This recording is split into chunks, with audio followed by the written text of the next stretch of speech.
আসসালামু আলাইকুম প্রিয় দর্শক, welcome back to my channel Akhtar cooking house. আজ আপনাদের সাথে শেয়ার করব শোল মাছের ভর্তা আমাদের রেস্টুরেন্টের তৈরি। তো আপনারা অবশ্যই মনোযোগ সহকারে দেখবেন এবং শেষ পর্যন্ত দেখবেন। আশা করছি সকলের ভালো লাগবে এবং নতুন নতুন রেসিপি পেতে আমার চ্যানেলটি আপনারা সাবস্ক্রাইব করুন, পাশে থাকা বেল আইকনটি প্রেস করে দিন সবার আগে ভিডিও পেতে। তো আপনারা মনোযোগ সহকারে দেখবেন। তো এখন আমি চলে যাব আমার রান্নার টেবিলে। দেখতে পাচ্ছেন এখানে আমি 700 গ্রাম মতো শোল মাছ নিয়েছি। তো আপনাদের যদি টাকি মাছ থাকে টাকি মাছ দিয়ে তৈরি করতে পারবেন। তো এখন আমি চলে যাচ্ছি আমার সোলার স্ট্যান্ডে। একটা প্যান বসাচ্ছি, এখানে আমি 20 গ্রাম মতো সরিষার তেল দিয়ে দিচ্ছি। তো আপনারা সরিষার তেল দিবেন অবশ্যই, তাহলে কিন্তু ভর্তাটা ভালো হবে। এখানে 4টা মতন আস্তা শুকনো মরিচ দিয়েছি। আমার মরিচটা একটু ঝাল বেশি, বাংলাদেশের মরিচ। তো মরিচটা আমি লাল করে নিচ্ছি। তো মরিচটা লাল হয়ে গেছে, এখন আমি মাছগুলো দিয়ে দিচ্ছি। তো আমি যেভাবে তৈরি করব ঠিক সেভাবে কিন্তু আপনারা তৈরি করবেন, তাহলে কিন্তু রেস্টুরেন্টে স্বাদ পাইবেন। যদি আপনারা সরাসরি তেল দিয়ে মাছগুলো ভেজে নেন তাহলে কিন্তু অতটা ভালো লাগবে না, তখন কিন্তু শক্ত শক্ত লাগবে।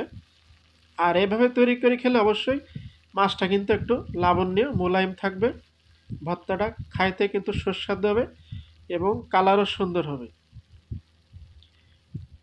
রেস্টুরেন্টের স্বাদ অবশ্য আপনারা বাসাতে পাবেন যদি আমার মতো আপনারা ভর্তাটা তৈরি করেন।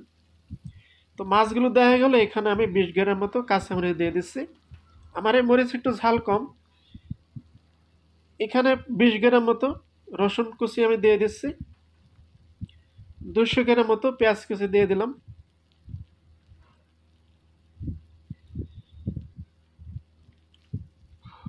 এইগুলো ভালো করে মেলে দিচ্ছি। এখন আমি স্বাদ মতো লবণ দিয়ে দিলাম। তো এখন আমি চুলার হিটটা মিডিয়াম করে দিচ্ছি। আমি এখন ঢেকে রাখবো, 5 মিনিট পর ফিরবো। আমি 5 মিনিট পরে ফিরে আসলাম। তো এখন আমি কয়েকটা আস্তা কাঁচা জিরা দিয়ে দিচ্ছি। তো আপনারা অবশ্যই কাঁচা জিরা ব্যবহার করবেন, তাহলে কিন্তু ভর্তার আলাদা একটা ফ্লেভার আসবে। তো এখন এই মাছগুলো ভালোভাবে নেড়ে ছেড়ে মিলিয়ে দিচ্ছি। আমি মিডিয়াম হিটে মাছগুলো ভেজে নিব। বেশি কড়া করে ভাজবো না, বেশি কড়া ভাজলে কিন্তু ভর্তার টেস্ট ভালো হবে না। তো আমি কিন্তু মিডিয়াম হিটে মাছগুলো ভেজে নিব, ভেজে আবার ফিরে আসব।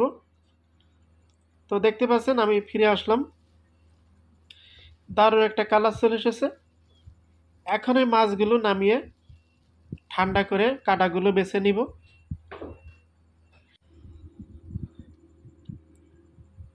তো দেখতে পাচ্ছেন আমি কিন্তু মাছগুলো ঠান্ডা করে কাঁটাগুলো বেছে নিয়েছি, বড় বড় কাঁটাগুলো বেছে নিয়েছি। তো এখন আমি এটা ব্লেন্ডার করব। আমি একটা ব্লেন্ডার নিয়েছি। তো আপনাদের যদি পাটা থাকে তাহলে পাটায় বেটে নেবেন, যেহেতু আমার ব্লেন্ডার আছে আমি ব্লেন্ডার করে নিচ্ছি। ভর্তার মাছগুলো ব্লেন্ডারে দিয়ে দিলাম।